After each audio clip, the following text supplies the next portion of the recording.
is start with Norm Kerr, K-E-R-R, with comments from the mayor's office on street outreach. Then we'll have Pastor James Brooks from North Lawndale community come up and have some discussions with you all regarding the community, and then we'll pass it on to Chief of Detectives Brendan Dinahan for comments for investigative follow-ups from over the weekend, and then I'll come at the end with comments, and then we'll take questions. No?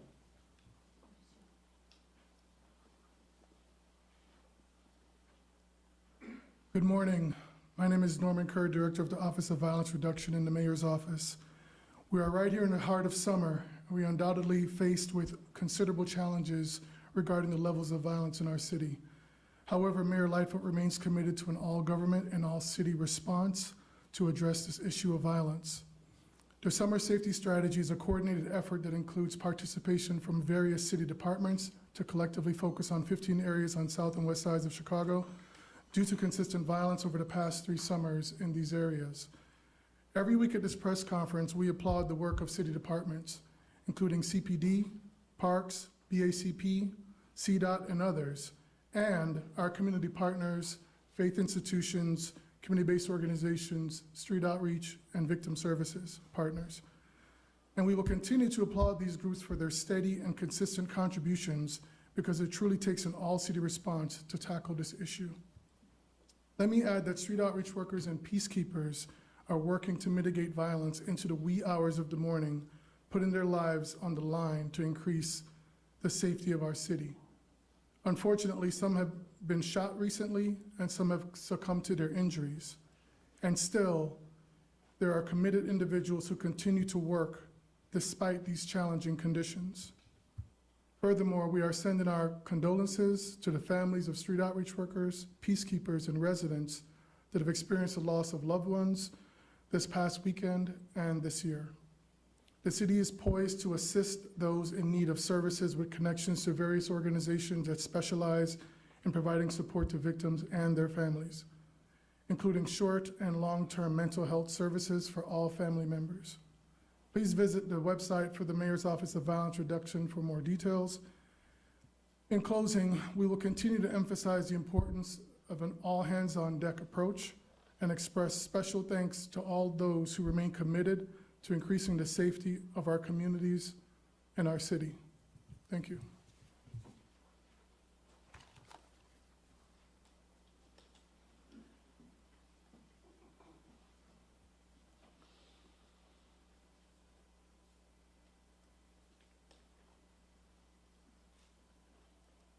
Hello, my name is Pastor James Brooks. I am a resident of North Lawndale. I also serve as a pastor in North Lawndale at Harmony Community Church. I'm also a leader at Lawndale Christian Health Center. I was here not long ago, and I just want to reiterate about the people of North Lawndale. Matter of fact, 2 of the young men, my godsons, stand with me. I have Floyd and Lloyd, who have been born and reared in North Lawndale. And I just want to tell you about North Lawndale a little bit, is that it's an awesome community. It's a community that faces challenges, but it's a community where the people are resilient. And with limited resources, we come together to make a difference in the lives of our young people, contrary to what you may hear about. I want to leave you with some points that I learned from a lawyer by the name of Brian Stevenson. You guys may have heard of him, Just Mercy. 4 points that he lifts up that I would like to just share briefly. One of our strategies in North Lawndale is to become proximate. Being with our young people matters. Being close to our young people makes all the difference in the world. Second point is to change the narrative. Change the narrative. We have some awesome things going on in North Lawndale. We have some wonderful people. The police and community come together to work together like I've never seen in years past. But I'm thankful for the 10th District even being a great partner with the community.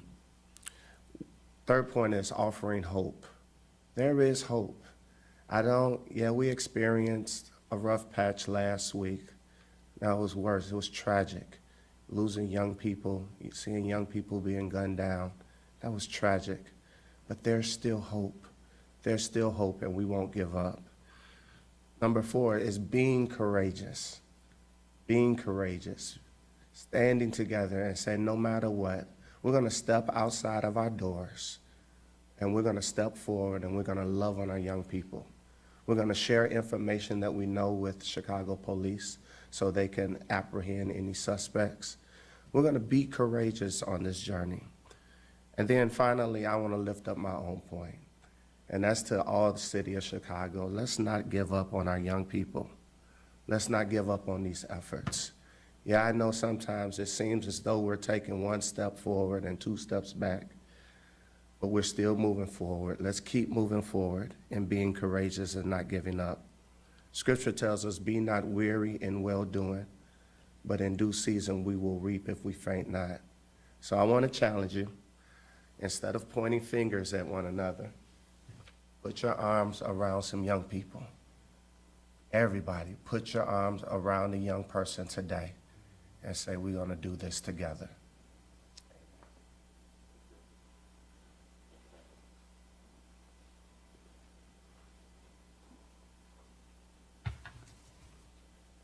Thanks, Pastor. And as the pastor mentioned, a lot of positive things going on.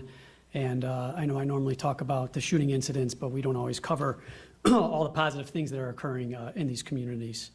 So a couple of things that I'll cover quickly and turn it back over to the superintendent is we did have 2 police-related shooting incidents last night, 1 on duty, 1 off duty. Obviously, COPA is doing a lot of investigation as well, so I can't give a lot of detail out, but I will give some basic information. 1 incident happened at near 45th and Drexel. On-duty officers in uniform were chasing an offender armed with a handgun.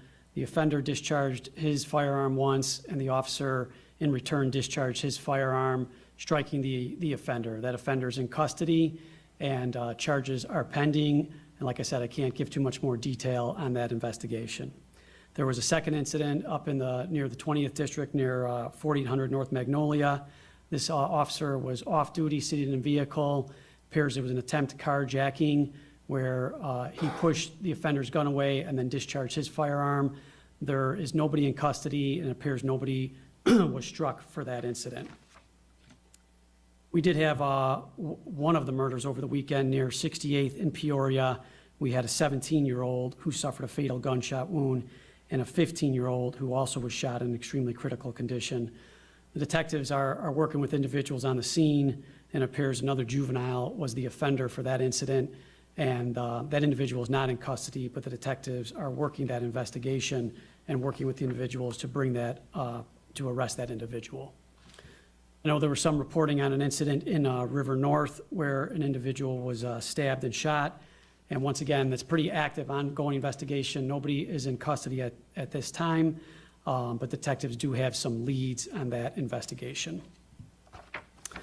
There was also a carjacking mission done over the weekend with Chicago Police Department and many other agencies, including Cook County, our federal partners, as well as our suburban partners, where a total of 9 arrests were made, 5 handguns were recovered, and 16 vehicles recovered, 6 of which were hijacked and 10 of which were stolen. So I just want to thank everybody who took part in that mission. They did an excellent job.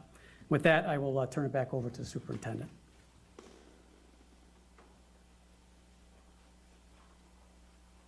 So as I mentioned, every presser as much as I can. For the weekend, our gun recoveries were 104.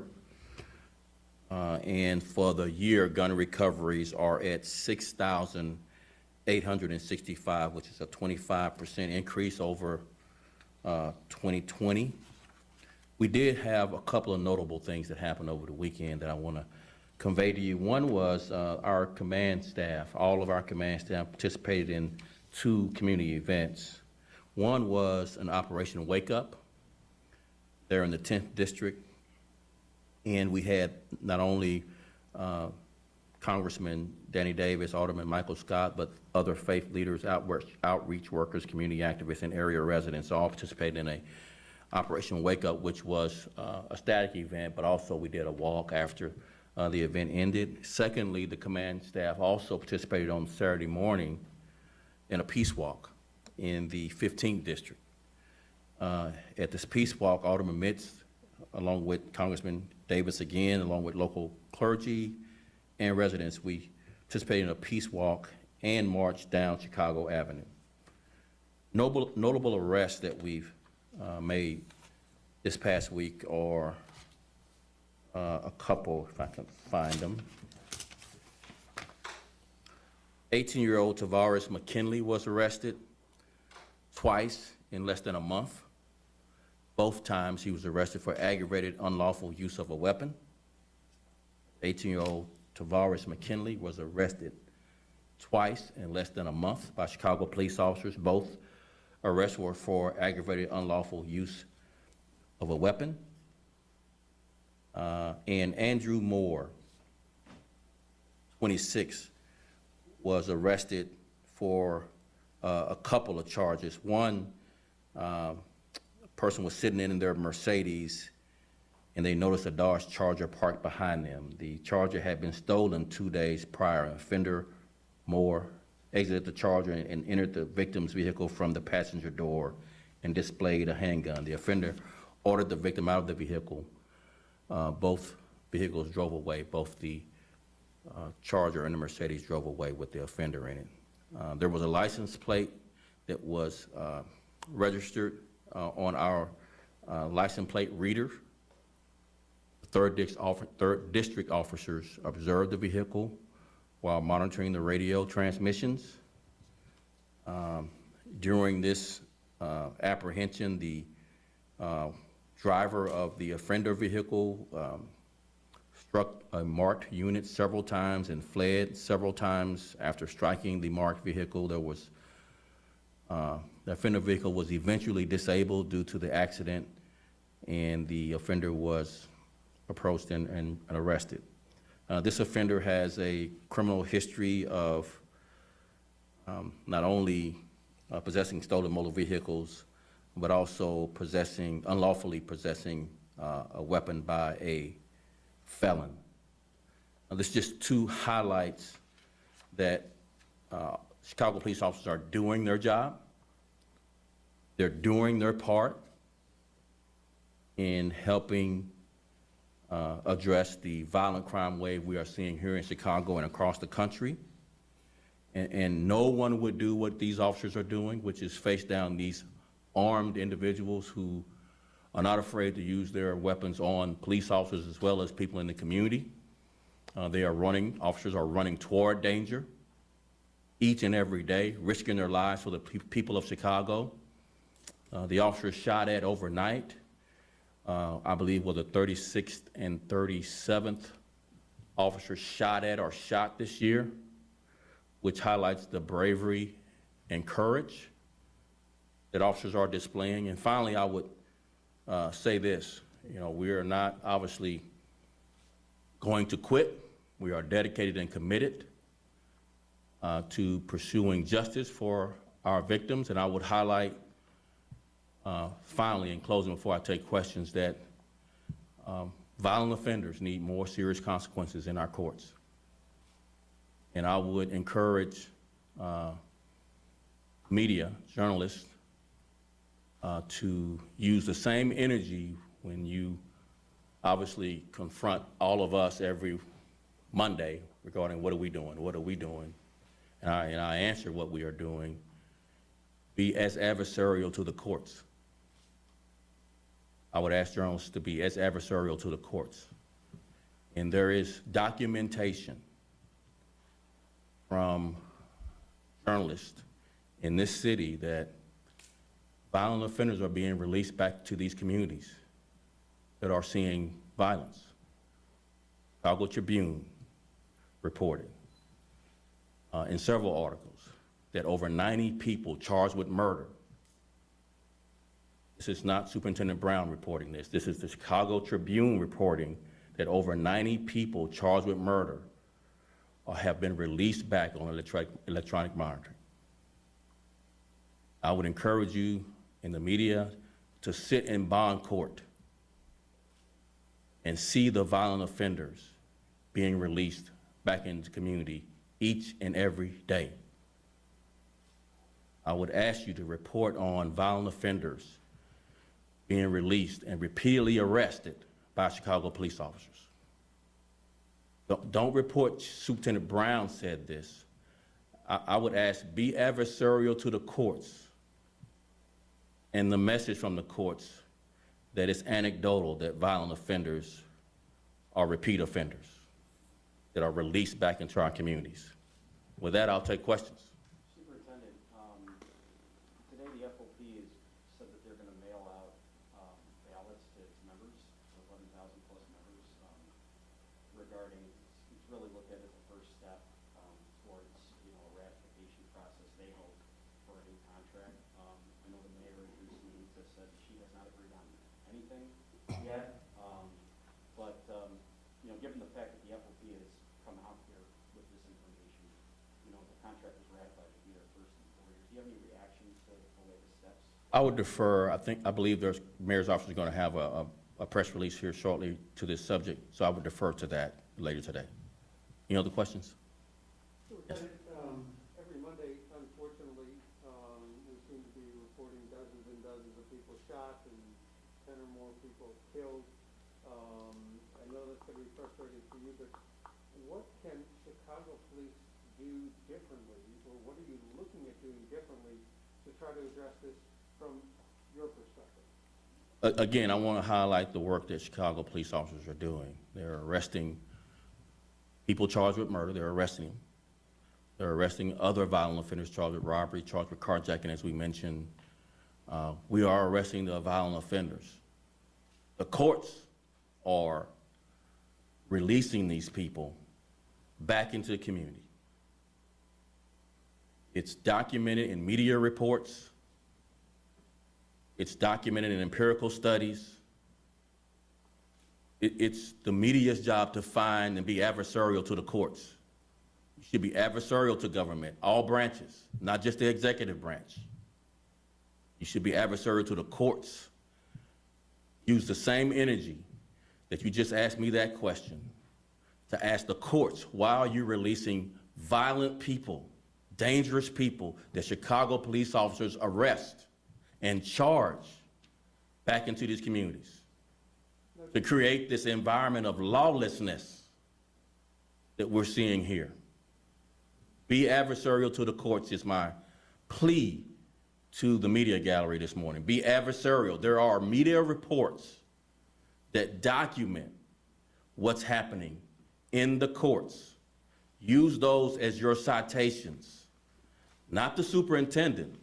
Sit in bond court. The way you're sitting here, sit in bond court and see the people being charged with unlawful use of a gun by a felon, aggravated use of a gun by a felon, being released back into these communities the same day they are arrested.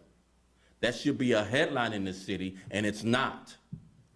So be adversarial to the courts. Again, we're asking you to do your job in the way you do it with other branches of government in the city.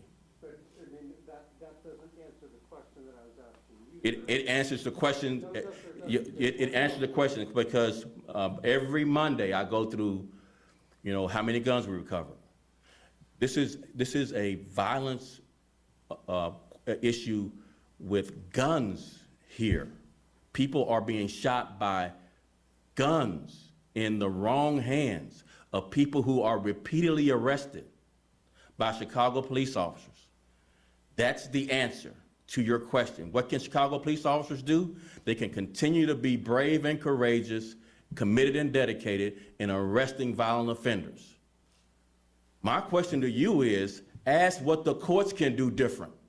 Rather than release violent people back to these communities to create an environment of lawlessness, can the courts hold people in jail who are violent, who have been arrested, who have been charged with murder? Murder. I don't think there's another city in this country releasing people charged with murder back into the community on electronic monitoring. Yes. Superintendent, I'm sure you're aware of the phrase, the definition of insanity is to do the same thing over and over again and expect a different result.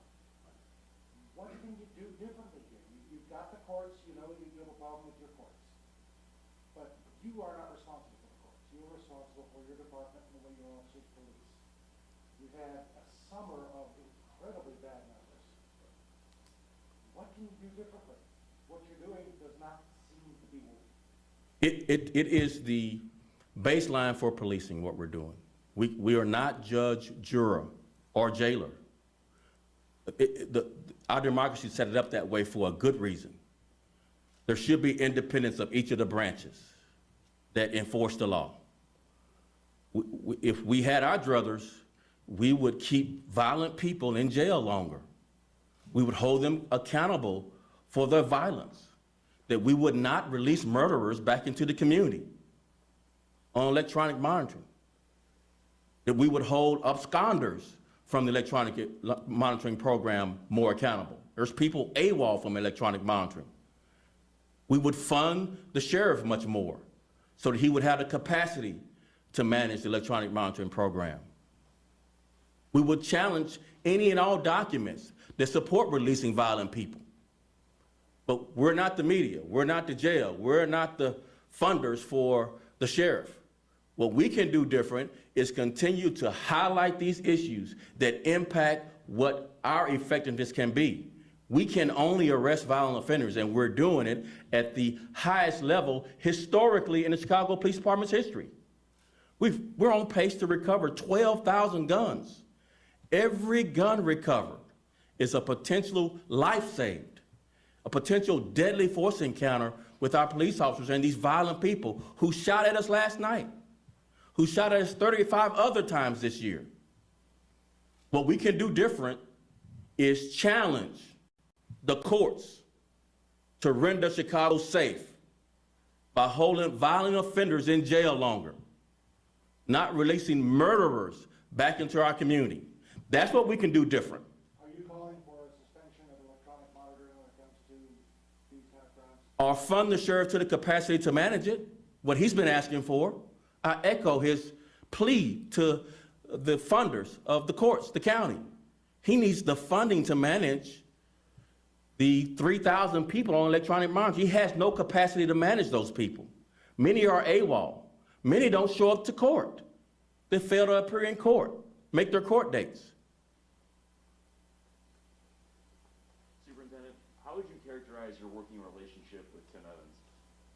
There's clearly some frustration on your part.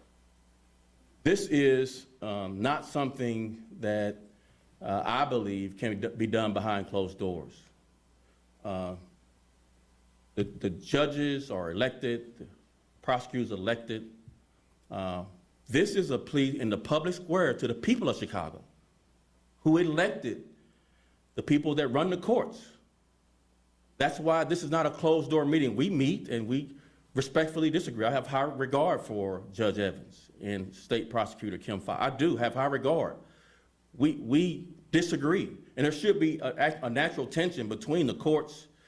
There shouldn't be a rubber stamp on what policing want for offenders. There shouldn't be a rubber stamp. I'm not asking for a rubber stamp, but it is unconscionable to release more than 90 people, according to the Chicago Tribune, charged with murder. It's unconscionable.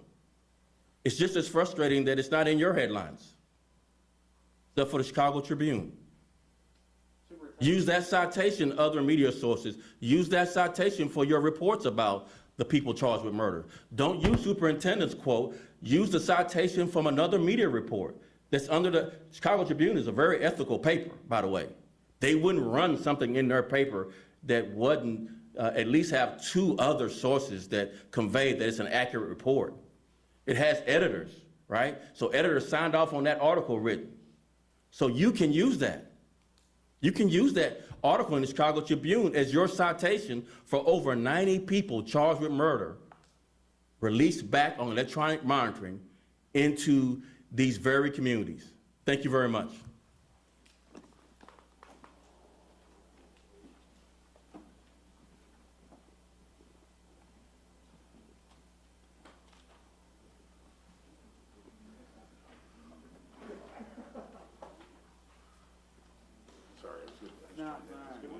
and get your question in there at the